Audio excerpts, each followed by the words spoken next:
Get freedom from the cord, even for those demanding applications where you've always relied on a corded Recipro Saw. The 18-volt LXT brushless Recipro Saw. Makita created an innovative vertical crank design, engineered for less blade deflection, less vibration, and more efficient cutting.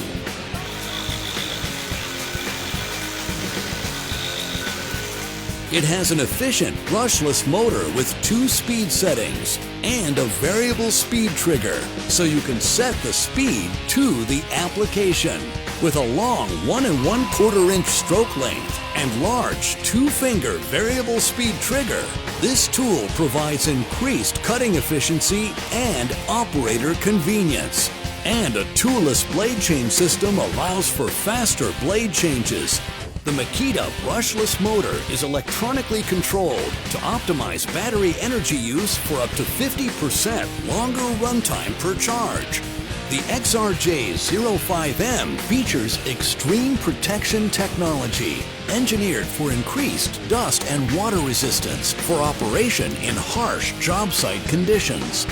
Equipped with star protection, communication technology between the tool and battery that protects against overload, over-discharge, and overheating. It's compatible with Makita 18-volt lithium-ion batteries with the fastest charge times in their categories. It's part of the Makita 18-volt series, the world's largest 18-volt lithium-ion cordless tool lineup.